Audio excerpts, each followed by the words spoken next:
All right.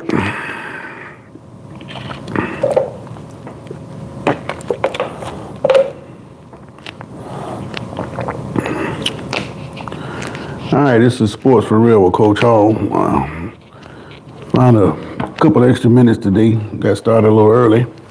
Actually feeling a little better today, so that's a good sign. I say I got one person on here. That's probably myself. I'll get to that later when I get some people on here. Just to get started, I want to know, has Jerry Jones lost it? Before I get to that, I want to make a quick response to a comment I saw. A previous video a couple of days ago, I said that the real thing that's going on in Cleveland, we're talking about Shadure Sanders and the big following that he has, and everybody wants to see him either do this or be over there or whatever the case. But most of the support that Sanders has gotten that's coming from the media has come from people who have great respect for his father. Because they have great respect for his father, of course they want his son to do well. So all the outrage that he's not getting a whole lot of reps and it doesn't appear that the coach is treating him fair, and a lot of that, some has basis to it, but if you listen to it, it's all personal. But from a coach standpoint, I'm looking at it like this. If I got a player, and I see this player every day, and I see that same player in relation to the ones he's competing against, who has the better perspective? Somebody on the sideline thinking that I'm treating this player a certain way, or me actually looking at that player? Now, I'm not excluding myself from the criticism because I contributed to that. I didn't deviate from what I was saying. My thought process was I just want to see a kid go out and earn a spot. He has a chance to compete. Now, what was not said a whole lot, and it was brought to the forefront a little bit because I believe Shannon Sharp said something about Shiloh has never been said he wasn't good enough, never been told he wasn't good enough. Well, it's the same thing with Shadure. Dad has coached him all the way up through the ranks, so he never really had to compete with anybody because he was going to get that position. It was already in the bag. Well, you go to Cleveland, and it's a different situation. Now you're competing with others. But again, my point was I want to see these people compete and let's see how it shakes out. But it didn't look like he was going to get a fair shot because all the noise that was coming out of Cleveland. My response was to the noise. But the bottom line is I never excluded things from the actual competition. So when you look at it from a coach's standpoint, Stefanski has been ripped apart for how he's handled the situation with the playing time and putting him in certain situations. And it looks like that they're not giving him a chance in Cleveland because it all appeared to us that, hell, they didn't want him. Well, it turns out that they like him more than what we thought because they were going to keep 4 quarterbacks. And I knew eventually they had to deal somebody. I thought they were going to deal Sanders. They didn't do that. They dealt Kenny Pickett. Evidently, he had the most value, and he was the most coveted at that time because the Raiders needed a quarterback after their backup broke his wrist. So it made a whole lot of sense. But people are calling me dumb because I said that the coaches sit there and watch what they want to watch, and they determine or evaluate these quarterbacks or any other player based on the needs of the team. And I don't see a problem with that, but I don't see how that's so dumb. But I just want to say that. But having said all of that, today I woke up last night and I dozed off trying to watch some football, and I see the headlines that Jerry Jones and the Cowboys have traded away Micah Parsons. Well, we've seen this movie before coming out of Dallas. I believe it was, less than a year ago when the Mavericks traded away Luka Doncic in his prime. About the same age, 25 maybe? I don't know how old Parsons is, but he can't be that old. About the same age as Doncic. He sent him to the Lakers, and now Parsons is going off to the Packers. Now, in exchange, the Cowboys are going to get somebody that can help them with that run game, Kenny Clark, and they're going to get first-round picks for 26 and 27 out of Green Bay. That's an awful lot to give up for a player.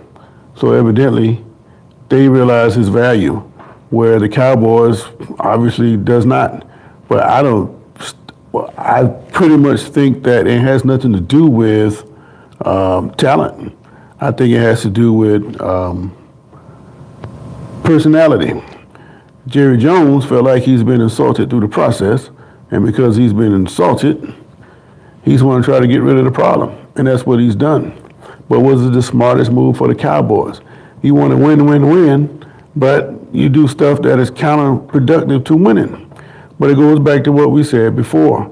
With a guy like this, he doesn't really care at this point in his life if he wins another Super Bowl. Sure, he wants to win, but he wants to do it his way, and you can never outshine him in that position.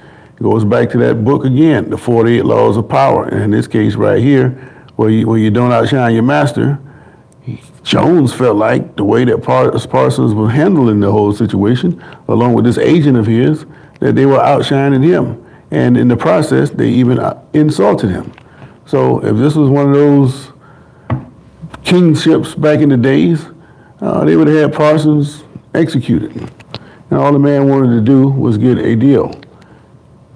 I'm telling you, this guy, he needs to sit down somewhere and let these younger people in his family or whoever else he wants, maybe he needs to hire a GM or something to run the team. Now that person wouldn't get any peace as long as he's around, but for the good of the team, I think Jones needs to step aside. So that's why I ask you guys, do you think that Jerry Jones has lost it? He has brought personal feelings into a situation that is now having an effect on his football team. Before, we all knew that Parsons was getting re-signed, and it was going to work out in the end eventually.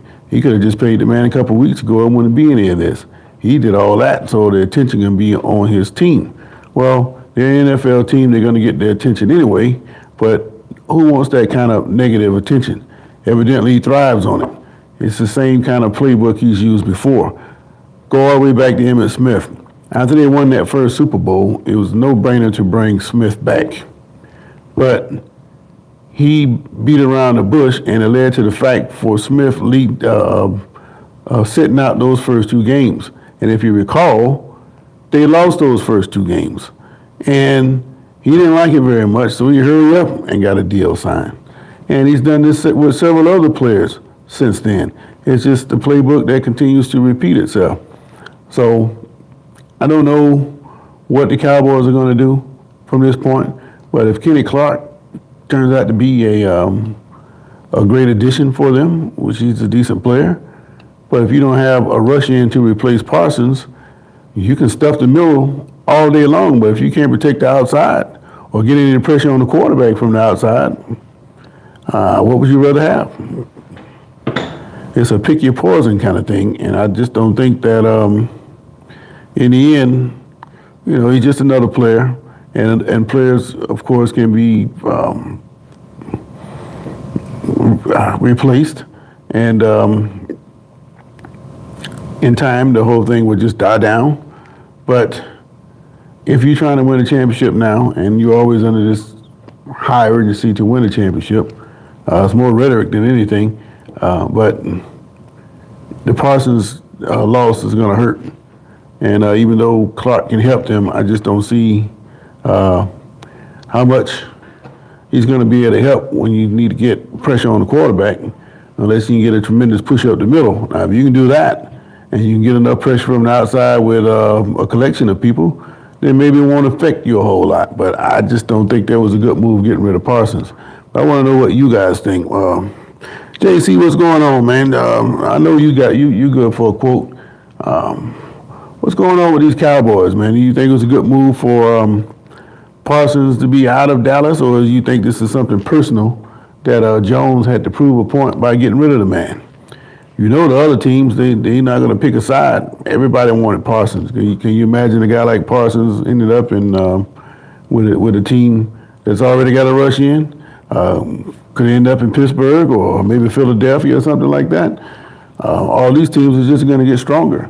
and it's going to end up biting Dallas in the end. They're already looking uphill as it is, so you need all the bullets you can get, but now you give them away. I don't know how you're going to survive that. So, do you guys think that this guy has lost it? And when I say lost it, you know exactly what I mean. I don't know how old Jones is. I thought he was about 85, but I don't think he's quite that old. I think I heard somebody say the other day he's like 82. And, you can be 62 and make bad decisions. But I'd like to know what you guys think about that. Do you think this is a great move for the Cowboys, or is it a bad move? Kind of took college football off the burner for a minute anyway. Had some decent games last night. A couple of surprises I saw just from the score aspect of it. Today should be some more better competition today. I see that Auburn's going to go on to Baylor today. I don't know what Baylor has. We know Auburn, depending on what kind of NIL players they picked up, they usually come around every 3-4 years, so I expect Auburn to be improved this year. JC says, I was surprised the Cowboys traded Parsons. I thought Jones would have worked it out. I don't see a dominant Dallas defense now. No, I don't. I just made the point that even if Kenny Clark can help stop the run up the middle, can he also get a push through the middle to the quarterback? And if you get a decent push up the middle but no rush on the outside, then the quarterback's going to be able to escape. And defensive interior linemen are still important to stop the run, but not quite as much as you got all these running quarterbacks like Jalen Hurts running around the outside. A guy like Parsons can curtail that. So unless you got somebody that's a suitable sub that can at least give you an idea that you might be able to slow this down, then I think you just cut your own throat with this move, man. Eagles fan says, if your owner wasn't Jones, I would say it's a great move, but I feel like he's going to make the wrong moves and draft picks with these 2 first-rounders he received. Okay, so we don't know what the first-rounders might be. So if that's the case, what about here and now? Do you give up a guy like Parsons for what you might get in the future? I don't think that it's not my team, so I don't care. I'm just saying that you don't give up a player like that in his prime. And you see the same thing happen with Luka Doncic. Now, he turned out to be he's much more of an issue. He was an issue for the Mavericks more so than what Parsons was. Parsons just wanted to get paid. Luka, he's out of shape and don't want to get in shape and get mad when you tell him to get in shape. So when you start looking at it from the Mavericks standpoint, then hell, it was time to get rid of him. But this guy here, Parsons, he's not anything like that. He just wanted to get paid market value like everybody else. All right, see what else you got here. Detroit was favored to win the division. Now they're picking Green Bay to win the North. I think Detroit's problem is staying healthy. If Detroit can stay healthy, I don't think Green Bay still can't play with them. I don't know about Jordan Love. He gets injured, and I think he's injured now. So if he can stay healthy, and that team that whipped Dallas two years ago in the playoffs, if that team show back up, then yeah, I would pick Green Bay to win that division. But right away, I just don't see Detroit getting beat until somebody beat them. Detroit is their own worst enemy.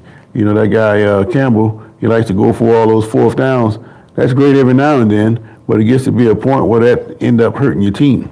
You got to pick and choose when you're going to do that, not every single time, because now the defense can set up waiting on you.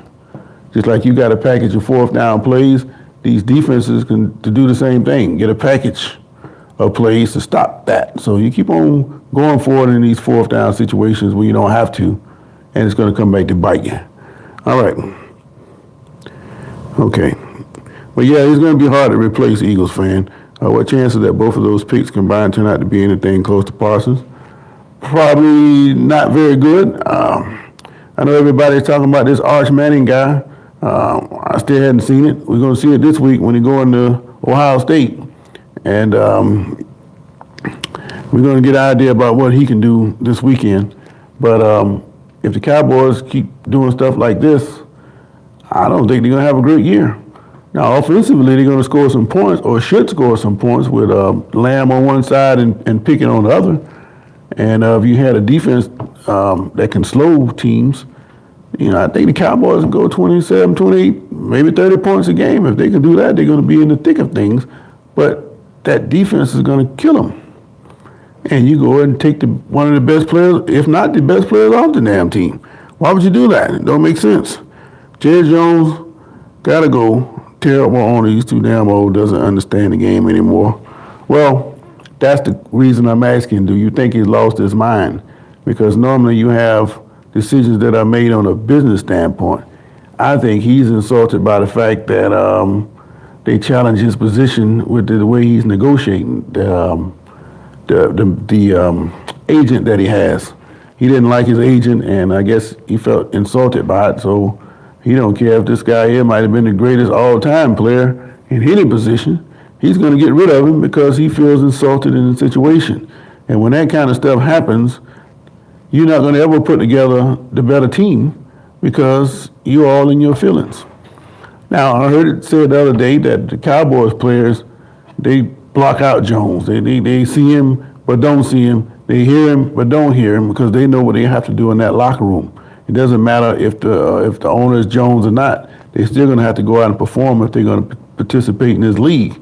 And they block out all that noise. They're aware of it. They just block it out. But yeah, I think he's too old. We need to sit down somewhere.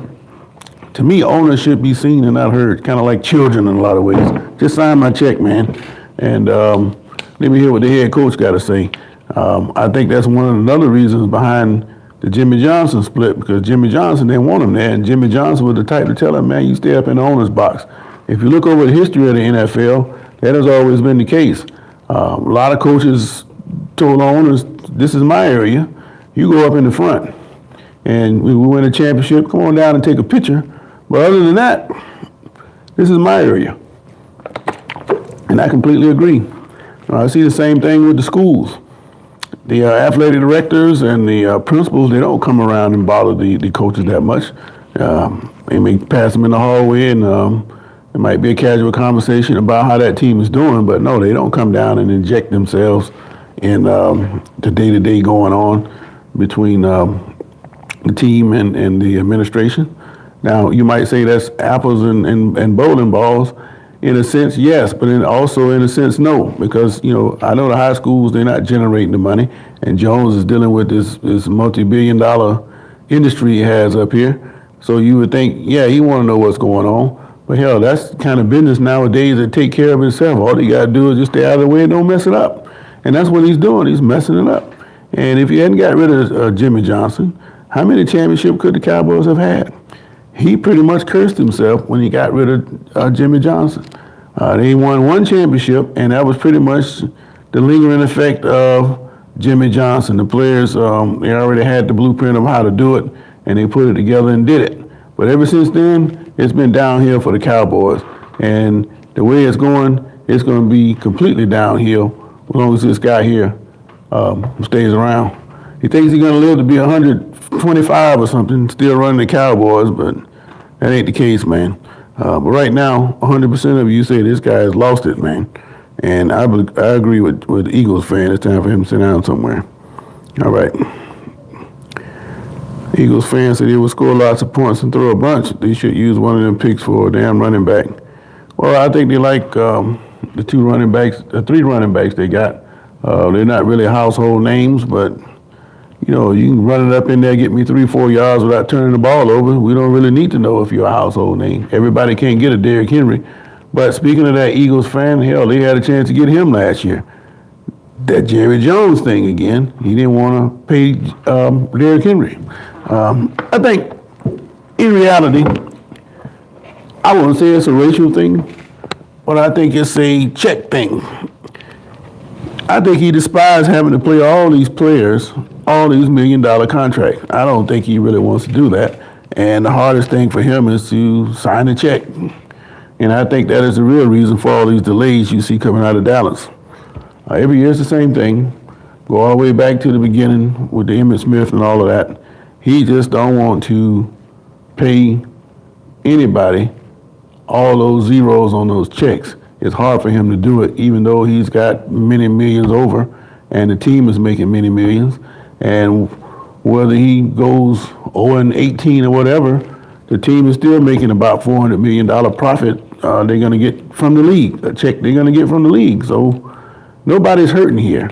So why make a big deal out of not paying players? If you got these star players that want to play for you, get him. You think I would have signed Henry? The only issue that I have with Henry, I know, is history. And I know just by how many carries he's had over the years. He kind of reminds me of Sean Alexander in a way. And it's my only fear for him is that he just could time out at any time. He can go out and have a great game tomorrow, then the next day he can't do it anymore. That's what happened to Sean Alexander. It's just all of a sudden he couldn't do it no more. And Henry has had enough carries that could happen to him. He's at 30 now. He can fall time out at any time. Not wishing that on him, but I'm just letting you know. The clock is on for him to time out at any time. He might just wake up one morning and say, man, I don't want to do it no more, even though he might be physically able to. Because whether you know it or not, it takes a physical toll on you to take it through that hole, man. And I know a lot of guys be trying to get out of the way instead of hit him. But a lot of players out there, they step right in that hole and take him head on now. He's just as big as he is. So, but he can time out at any time. But yeah, can you imagine now that you got George Pickett and you got CeeDee Lamb on one side, then you got a guy like Henry coming through there. Oh man, you just changed the whole dynamic of the Cowboys, man. But this guy here didn't want to pay him. And to add insult to injury, it's my understanding that Henry lives out in Dallas. So if that's the case, the man didn't have to go back and forth to Baltimore. He could have just went into town, played a little ball, and went home. But, you know, this is the kind of thing the owners like Jerry Jones is just getting away, man. Go on back up in the press box, man, and sign these autographs for these fans, man. And let the head coach run the team, man. We don't need to see the owner. I don't know. But anyway, just to recap, you know, if you've been living in Mars for the last 12 hours, the Cowboys traded star player who just ended the holdout or had a contract signed. It looks like he was going to be with the Cowboys, but it's been reported now that he signed a 4-year, $188 million deal to accept the trade to Green Bay. He requested a trade. I never thought in snowball's chance that they would give it to him, but they did. He got his money, so he's going to be happy. Some people look at going to Green Bay as like going to Siberia, but no, he's from Pennsylvania, played at Penn State, so he's aware of how to deal with cold weather places, so that's not going to bother him. So this might be a great trade for the Packers. So if this guy can continually stay healthy and contribute with the numbers, Green Bay is going to be a force. And they're going to have to be because those teams up there getting better. The Bears should be better. The Lions should be healthier. I don't know about Minnesota. J.J. McCarthy is a question mark to me. I'm not quite sure how good he's going to be. The Vikings are sold on him, but I don't know. He's essentially still a rookie because he got hurt before the start of last year. And if it was me, he caught lightning in a bottle with Sam Darnold. Maybe they realized it was a one-hit wonder. We'll see what he does in Seattle. But I don't know about McCarthy, man. He's going to be the surprise. And if you get a guy like Jaden Daniels that can produce, if Cam Ward produce, now it's time for Caleb Williams to step up. These young quarterbacks, they hold the key to what's going to happen moving forward, especially in that division. But I don't see the Cowboys. They'll finish third at best in their division. I think they're going to be fighting with the Giants for that third place. But from what I see from the Giants, they seem to be improved. And it wouldn't surprise me at all if the Giants push Dallas all the way down to the basement. And they're going to pan up to the owner's box, and they're going to show a frustrated Jones. But all they got to do is look in the mirror, and he'll realize then that he is the reason for the position that they're in. All right. So I finally got some dissension here. I got a couple votes on people who are saying that no, Jones has not lost it. Well, I think what Jones has done, he's made it personal. He allowed his personal feelings to get involved in this decision because it doesn't make a whole lot of sense. I mean, if you look at the Luka Doncic trade, you can break that down and figure out reasons why, yeah, maybe the Mavericks should have got rid of him. But in this case right here, it doesn't make any sense. And I don't think that it's going to help the Cowboys out in the end. Look at a couple more of these comments here. All right. What do you think the Cowboys' record is going to be? They got 17 games. Because they should be able to score some points, they should be able to luck up on about, I give them no more than 7. So let's go with Dallas at 7-10. So that have made them look like they're going for a playoff spot, but they're not anywhere close to a playoff spot at 7-10. But 7 to me is a stretch, and I give them that because they should be able to score some points. But I maybe spoke too soon because I forgot Dak Prescott. He's either hurt or he's throwing a lot of interceptions. So what do you do with that? I don't know. But yeah, I think they're going to be about 7-10 at the most. But the Eagles, they're probably going to whip them twice. I still call them the Redskins. They're going to whip them twice. And it's going to come down to, can they take a game or two from the Giants? And the way the Giants are looking, and I know it's preseason, but the Giants hadn't looked that good.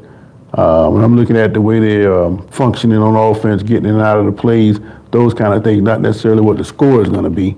I think that the Giants are going to be better than a lot of people think. Hell, they might end up knocking off the Eagles or the Commanders themselves, but we'll see. But Dallas, they got a problem, man, and I'm going to sit right here and watch it unfold. But tonight, college football, headline game for me, Auburn and Baylor. Can Auburn improve from where they were before? Did they get some replacement players to come in there? And how will Baylor be able to keep up with that physical attack process or the history that Auburn likes to play football? They're going to come in with their physical approach. Can Baylor stand up to that? And because Baylor is at home, I think the game is going to be a lot closer than people think. And don't be surprised if that's not an upset coming out of Baylor tonight. But that's probably going to be the game tonight. I think Colorado, Deion, he's kicking off tonight. And tomorrow, 12 o'clock, Texas, going in Ohio State. Tired of hearing about this guy, Arch Manning, and we're going to find out about him. I already got an opinion about what I think is going to happen. He's had a whole year to be the number one. So when he goes in this time, it won't be a surprise. But people now know he's going to run, and they know how to pressure him in certain ways. And I found out a couple of days ago that he's going up against Matt Patricia, who used to be the defensive coordinator under Belichick when they were winning all those championships. So you know he got some games to play with Arch Manning. So that's going to be a fun one to watch. But if Manning step up and he does as well as people say he's going to be, I expect him to have a good season if he can stay healthy. But this is just the first battleground he's going to have to face because Texas right now is not too popular in the SEC. A lot of the schools don't like the way they go about trying to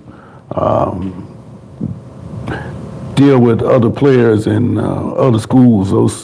Let's just leave it at that. And they're not very happy with them.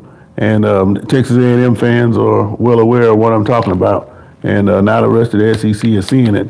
They'd much rather Texas go back to Big 12 or wherever they go.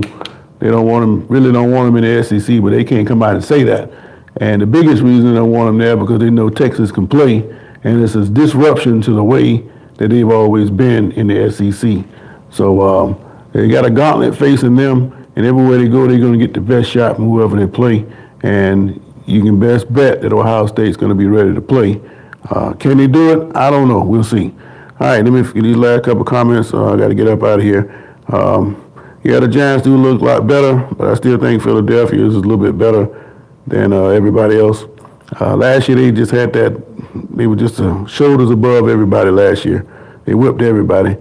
They didn't whip Buffalo, but they would have beat Buffalo too. What about Dak? You ready to move on from Dak or no? Well, I think that Dak, this is his prove it year. You know, you got your receivers, and you should be able to score some points, but you got to stay healthy. Kind of like Trevor Lawrence down here in Jacksonville. It's a make or break season for him. You got the weapons. You got the new philosophy. It's time to play now, so it's up to you. All right. Another sign it's time to go. My timer went off on me, man. So I got to move around and get the lights come back on. But anyway, I appreciate you guys chiming in with me. If you like what I'm talking about, hit the like and subscribe button. And I'll be on every morning during the week from 6:30 to right about now. If there's some breaking news, I'll be back on definitely Monday. But being that this is the start of college football season, I'm going to come on tomorrow morning, probably around 11 o'clock, and we'll talk about what we saw with the Auburn-Baylor game, as well as make predictions and talk about the upcoming Texas, Ohio State, and other matchups. And then Sunday, I found that around 10 o'clock, that's also a good time spot to go on. So let's shoot for tomorrow at 11, and then Sunday at 10. And I keep you guys abreast of what I'm hearing around the league about certain things, and we'll talk some college football. So until then, wherever you are in the world, you guys have a great day. I appreciate you again chiming in with me, Eagles fan. JC's chimed in. Anybody that voted in the poll, appreciate all of that. And just the final poll count, most of you think that Jerry Jones has lost it, and how can you think nothing but that? So, but I think Parsons might be happy in Green Bay. Like I say, that cold weather won't bother him, so it'll be interesting to see how that unfolds. But anyway, I got to get up out of here, man. You guys have a great day. I'm out of here. All right, one more week to not Russell Wilson, but Aaron Rodgers.